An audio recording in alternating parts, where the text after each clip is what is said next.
the mind of the king is to understand the cultures of the kingdom. Because cultures are revelations of lifestyles. Cultures are manifestations of nature. If I bring a baboon to live with us on this campus, there are many things we can teach the baboon. For example, you can tell the baboon if you wake up in the morning, brush. You can tell the baboon to be clothed, and the baboon will be well clothed. In fact, the baboon can even get to a point where it can merge colors and you have a very perfect combination. But the moment you provoke that baboon, maybe the first thing you do is to tear the cloth. Because it is not an offshoot of his nature. It is something you are comparing him to do. So that is not consistent with his personality. But when we talk cultures in the kingdom, we are talking about a people that have become the reflectors of the nature of the one that designed them. So when a believer becomes a manifestor of the possibilities that are in the heart of God, the first way you see that believer are the cultures that characterizes his living. You see, that was the crisis of the people in the Old Testament. For 1,500 years, they were given laws to live by. But the nature of God had not been encrypted in their spiritual DNA. So it was impossible for them to give expression to laws that were revelations of the dimensions of heaven. What they did not understand is that those laws they were given to demonstrate, to live by, were actually the civilizations of heaven. When you say live righteously, you are not saying live according to certain tenets or laws. When you say live righteously, you are telling him to become a citizen of Zion. Because in Zion, righteousness is a nature. So when you demonstrate righteousness as a culture on earth, it's actually a proof that you are living on earth, but you are no longer a citizen of earth. You have become an ambassador of another world. So when we look at you, we know that you are part of this context, but your reality comes from afar. Because those cultures is a revelation that you are not part of us. It's a sign that your life is an effulgence of a possibility that emanates from another dimension. So cultures are parameters that we look at and hold very strongly if we will keep the mind of the king expressed perpetually in our context. The world is losing capacity to demonstrate the will of God because the cultures of heaven are no longer a lifestyle. If you take a look at your life very quickly, you'll be amazed. I told them in VSU when I was teaching a few weeks ago, I said you have many lecturers, over 100 lecturers on your hundreds, teaching us that people carry overs every time. Many are having years. And when I walked on the campus, I did not see any lecturer teaching dress code. No lecturer giving the responsibility of teaching the doctrine of Babylon. There was no lecturer teaching the ways of Wardom. But if you look at the campus on a glance, then you discover that everybody is a student in the school of Babylon. Most of the students have many lecturers that teach them the ways of seduction because it had become a lifestyle consistent with the serpentine nature. So even though there were no courses they were reading, those dimensions could find expression through them. So you don't need to go and study lust. You don't need to go and study about seduction. When you look at them, the spirit of seduction can travel into your heart because those ones have become gateways by which the dimensions of Hades can find expression. The powers of culture is something you cannot undermine, because when you see a man live by a certain culture, that man's life is a gate through which the realm that he manifests can break upon the landscape. That's why you see a lady dressed seductively and you begin to have lust. Unknown to the lady, she's actually giving expression to a government in another realm. So every time you interface with that lady, the spirits that live in that realm, they travel through her. You don't need to study how to find those spirits. You don't need to go to her to look for the spirit of immorality. When you look at an immoral lady, her life is a vent, a chamber through which the dimensions of immorality can be trafficked. So she's a chalice. She's a carrier of immoral demons. Cultures are very significant because only by culture can the will of God and the spirit of the monarch of Zion invade the territory. When we talk matters of culture, we are not going back to the law.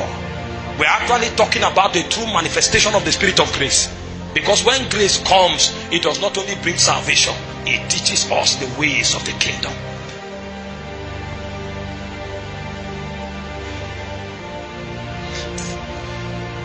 There are certain things I want to emphasize. I don't know if you can receive it.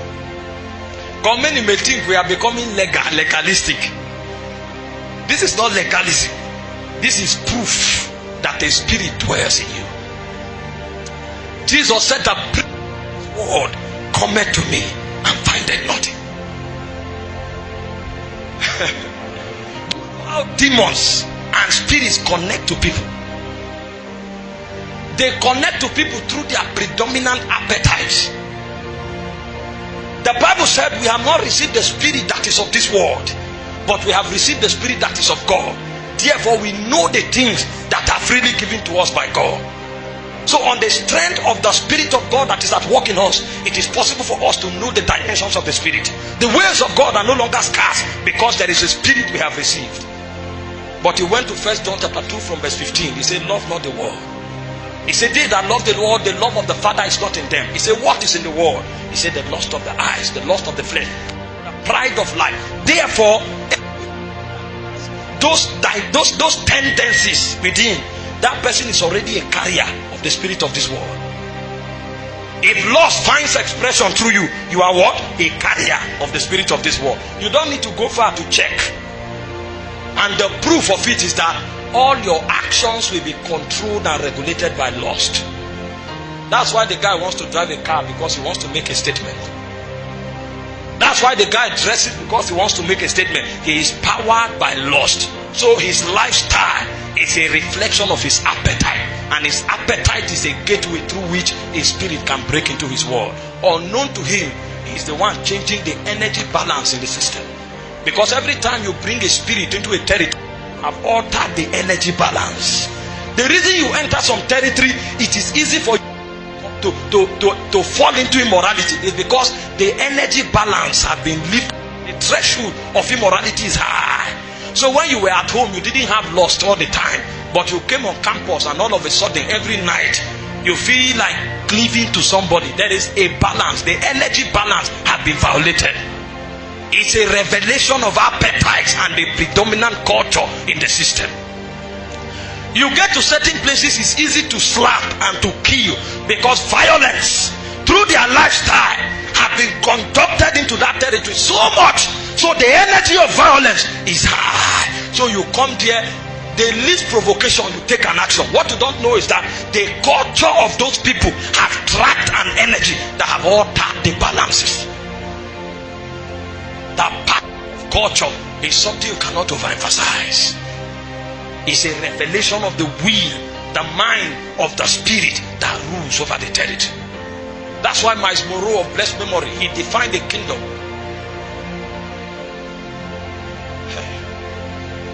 as a predominant influence of a king over a people, creating a citizenry of people that give expression to his will as their natural lifestyle.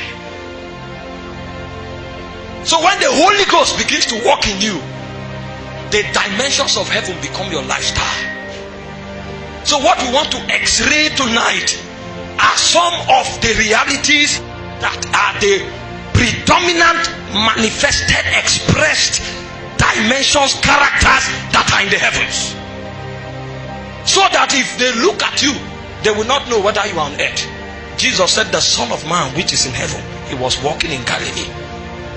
Paul said, we have been named into the family that is both in heaven and on earth. Because when you look at a man who lives the lifestyle of heaven, it's not different from an angel. If an angel worships God in spirit and in truth, that man also worships in spirit and in truth. Obeys God perpetually, that man also obeys God perpetually. So in heaven he can stand with the ranking immortals as one of them. That was why when John went to heaven, there was no segregation. He showed up, he was among the 24 elders because he was in their rank. By reason of who he is on earth, when the heavens open, you don't need to introduce him. That is his family. He has always been part of them. He resembles them, he looks like them. When he saw the glories of heaven, it was so much he wanted to bow down. The guy said, no, worship me not. I am your fellow brethren. The problem is that we are in different locations. but we are the same. When you check me out and you check yourself, the DNA is one, the lifestyle is the same. That's why the things that happen in heaven happen around your life. It is that lifestyle that makes it possible for this man to touch the sick and the sick is healed, because something flows through them. Something flows. It's not doing try and error, try to say pray like this or come out. When he shows up, demons leave, because he is an ambassador of a realm. It's the power of a kingdom. Many Christians are not taught. Oh, we come to church because we are religious people. We don't understand what is happening. God is building a world. God is building a kingdom. That kingdom is already established in the spirit realm. He wants to bet it in the natural. And you and I are his laborers. So what you are doing, but the Holy Ghost is inspiring you to do, that you think you are just living a good life. Maybe it's the window of the New Jerusalem you are building. You don't know you are part of the mercenaries that are building an invisible kingdom in the natural. When the Holy Ghost comes and says, Kai, Peter, go this way, and then you demonstrate the lifestyle of God. Somebody slaps you, you wanted to respond, they say, calm. You are a proof that God is patient and long suffering. Everybody sees the lady, they fall. The lady comes before you and strip herself naked. You say, sister, this is a shame. It's a proof that God is a righteous God. So what we call lifestyle are predominant revelation of the dimensions of God. It's when the New Jerusalem that you will know that what you were doing that you thought was a lifestyle, you were actually building part of that system. The Bible said concerning the 12 apostles, he said they were written on the 12 pillars of the New Jerusalem. So the life they live were pillars.